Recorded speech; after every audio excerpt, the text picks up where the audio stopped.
बुद्धिमानी और मेहनत। एक नगर में एक व्यक्ति रहता था। वह बहुत ही ज्ञानी था, लेकिन उसे हमेशा यह रहता था कि मुझे पता नहीं कितना ज्ञान है और कितना नहीं। और अपने ज्ञान को जांचने के लिए वह कभी साधु महाराज जी के पास जाता, कभी पंडितों के पास जाता, और इस प्रकार अपने ज्ञान को वह जांचता ही रहता था। एक दिन उसी नगर में एक साधु महाराज आए, और वह उन महाराज के बारे में उसने लोगों से सुना। लोगों ने कहा है कि यह महाराज तो बहुत ही ज्ञानी हैं, बहुत कुछ जानते हैं। ऐसा सुनकर वह व्यक्ति सोचने लगा कि मुझे भी अपना ज्ञान जांचने के लिए इन महाराज के पास जाना पड़ेगा, तभी मुझे पता लगेगा कि मुझे कितना ज्ञान है। फिर वह व्यक्ति महाराज के पास गया और बोला, महाराज, मुझे यह बताओ कि मेरा ज्ञान कितना है। पहले तुम बताओ कि तुम्हारा कहने का क्या मतलब है। साधु महाराज जी ने पूछा।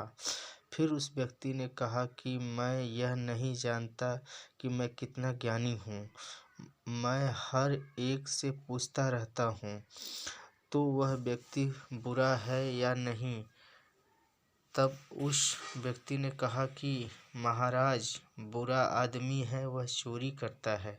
फिर साधु महाराज जी ने दूसरा सवाल पूछा कि अगर कोई तुम्हें झूठ बताकर तुम्हारी कोई वस्तु ले ले, तो यह कार्य गलत है या नहीं।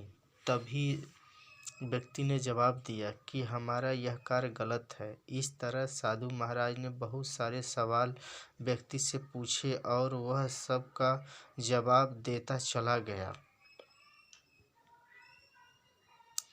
तब साधु महाराज ने कहा कि तुम तो ज्ञानी हो, तुम्हें सभी चीज़ों का ज्ञान है, लेकिन तुम अपने ज्ञान पर विश्वास नहीं करते हो।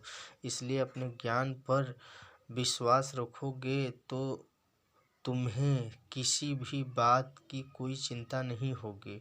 और इस प्रकार व्यक्ति जान पाया कि वह एक बुद्धिमान व्यक्ति है। वह सोचता हुआ जा रहा था, उसके साथ कोई भी नहीं था, लेकिन वह जानता था कि अगर उसके साथ कोई होता तो यह सफ़र पूरा हो सकता था। वह अपने गांव से निकला था। किसी